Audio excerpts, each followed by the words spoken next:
Hi, ഇന്ന് August 25 dream catcher ചലഞ്ചിൻ്റെ 6ാമത്തെ ദിവസത്തിലാണുള്ളത്. ഇന്ന് തിരഞ്ഞെടുത്തിരിക്കുന്ന വിഷയം ഇന്നലെയുടെ നഷ്ടം നാളെയുടെ പാഠം. അതിനായിട്ട് ഞാനിന്ന് നിങ്ങൾക്ക് മുമ്പിൽ കാണിക്കുന്നത്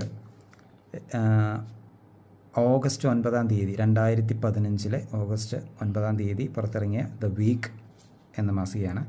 ഇതിനകത്ത് നമുക്ക് കാണാൻ കഴിയും അബ്ദുൽ കലാം സാറിൻ്റെ അദ്ദേഹത്തിൻ്റെ വിയോഗത്തിന് ശേഷം വന്നിട്ടുള്ള, ജൂലൈയിലാണ് അദ്ദേഹം നമ്മളെ വിട്ടുപോയത്, അതിന് ശേഷം അടുത്ത മാസത്തിൽ പുറത്തിറങ്ങിയ ദ വീക്കാണിത്. ഇതിനകത്ത് ടൈറ്റിൽ കാണാം, ഡ്രീമർ ഡൂവർ. ഇത് പിന്നീട് നമുക്കൊരു പാഠപുസ്തകമാകുന്ന ഒന്നായിട്ടാണ് വന്നിട്ടുള്ളത്. ഇവിടെ അന്ന് പുറത്തിറങ്ങിയ ദ വീക്കിലെ